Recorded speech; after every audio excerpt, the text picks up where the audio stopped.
రంగుల ప్రపంచం అని పిలువబడే సినీ పరిశ్రమలో ఆ రంగుల వెనుక కారు చీకట్లు కూడా ఉన్నాయని మరోసారి రుజువైంది. కాస్టింగ్ కౌచ్ అనే మహమ్మారి ఎంతో మంది ప్రతిభావంతులైన నటీమణుల జీవితాలను ఎలా చిదిమి వేస్తుందో చెప్పడానికి ఈ ఘటనే తాజా ఉదాహరణ.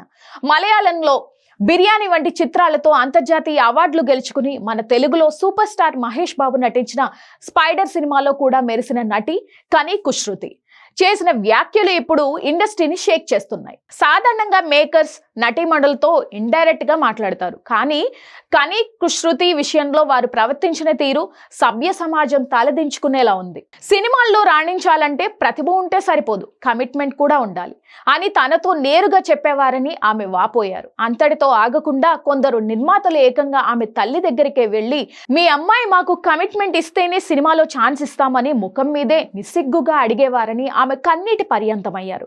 ఒక తల్లితో కూతురు గురించి ఇలా మాట్లాడటం ఎంతటి దారుణమో అర్థం చేసుకోవచ్చు. కేవలం తన శరీరాన్ని సుఖం కోసం వాడుకునే వస్తువులా చూసారే తప్ప తనలోని నటిని ఎవరూ గుర్తించలేదని ఆమె ఆవేదన వ్యక్తం చేశారు. నేను మంచి నటిని కావాలని వచ్చాను, కానీ ఇక్కడ టాలెంట్ కంటే పక్కలోకి వెళ్తేనే అవకాశాలు వస్తాయని అర్థమైంది అంటూ ఆమె ఆవేదన వ్యక్తం చేశారు.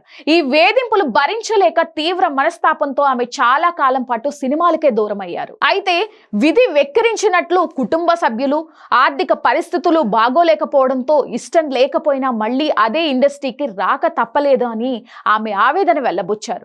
బ్రతుకు తెరువు కోసమే తప్ప ఇష్టంతో మళ్ళీ నటించడం లేదని ఆమె చెప్పిన మాటలు సినీ పరిశ్రమలోని మరో చీకటి కోణాన్ని కళ్లకు కట్టినట్లుగా చూపిస్తున్నాయి.